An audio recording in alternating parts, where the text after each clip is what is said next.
Ilmu Komunikasi. Pendaftaran sudah dibuka untuk tahun ajaran 2025-2026 dengan perkuliahan dimulai pada Agustus. Rama Piliang, Haniel Rivelino, Kompas TV, Jakarta.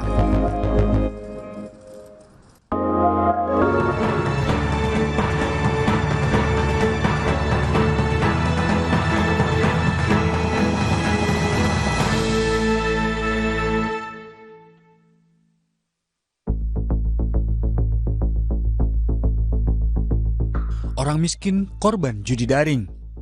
Lebih dari 1,5 juta warga Indonesia penerima bantuan sosial ternyata bermain judi daring. Jumlahnya real, bahkan diperkirakan jauh lebih besar. Pusat Pelaporan dan Analisis Transaksi Keuangan menemukan fakta yang sangat ironis soal transaksi judi daring di Indonesia. Sebanyak 571.410 rekening penerima bantuan sosial atau bansos terindikasi digunakan untuk aktivitas judi daring dengan total nilai transaksi mencapai 957 miliar pada 2024. Pemerintah mengambil langkah tegas dengan menghapus penerima bansos yang bermain judi daring dari daftar penerima bantuan.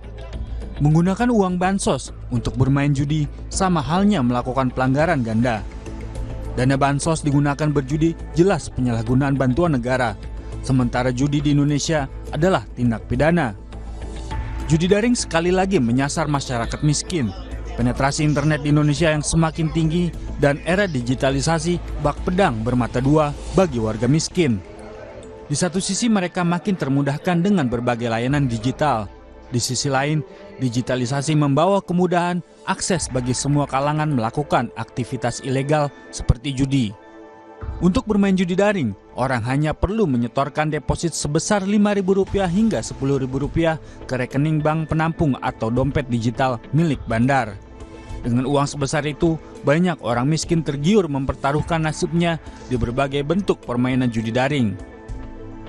Bagi banyak orang miskin, judi menawarkan harapan untuk mengubah nasib secara cepat. Permainan yang mudah dengan janji dan harapan akan hadiah besar membuat banyak orang miskin terlena.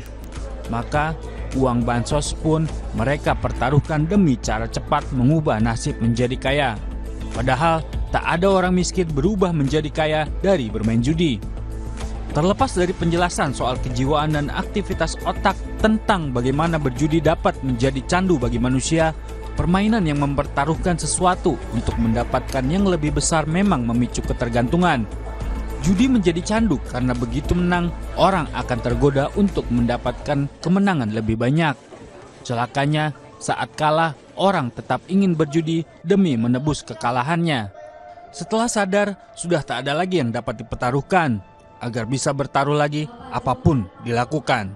Bagi orang miskin, dampak buruknya dapat berupa melakukan kejahatan demi mendapat uang untuk berjudi sampai berutang kepada banyak pihak, termasuk platform pinjaman daring.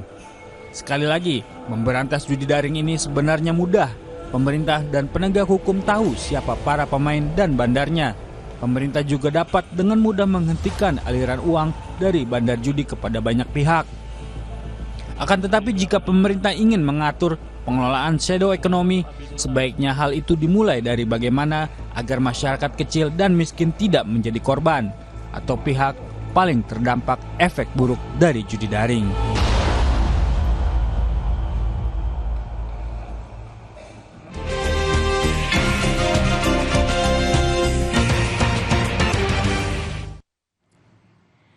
Saudara, kami ajak Anda melihat informasi apa saja di harian Kompas yang terbit pada hari ini, Jumat 11 Juli 2025. Ada foto berita, ada judul besar dan juga sorotan terkait dengan kasus korupsi. Kita lihat dari foto berita, ini merupakan salah satu adegan dalam penampilan ludruk lakon geger pabrik gula gempol Kerep yang berlangsung di Bentara Budaya Jakarta. Kita lihat lagi judul besar yang diangkat harian Kompas terkait dengan Republik Indonesia dan Amerika Serikat sepakati percepatan perundingan soal tarif. Komitmen kedua negara untuk menuntaskan negosiasi dengan berpegang pada prinsip saling menguntungkan jadi langkah maju.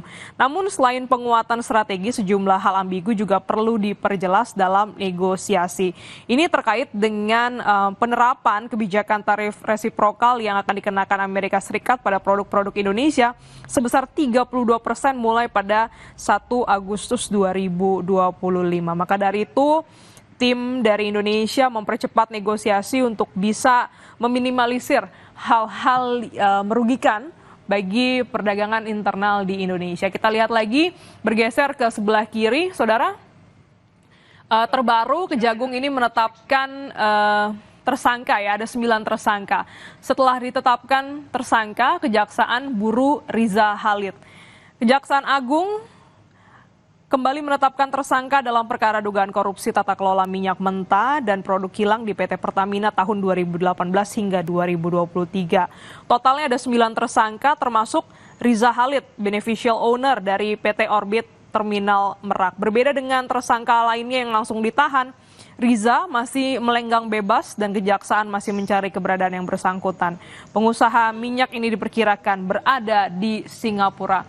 Saudara, informasi ini dan sorotan lainnya yang ada di Harian Kompas edisi Jumat 11 Juli dapat Anda baca di Harian Kompas atau mengakses di kompas.id.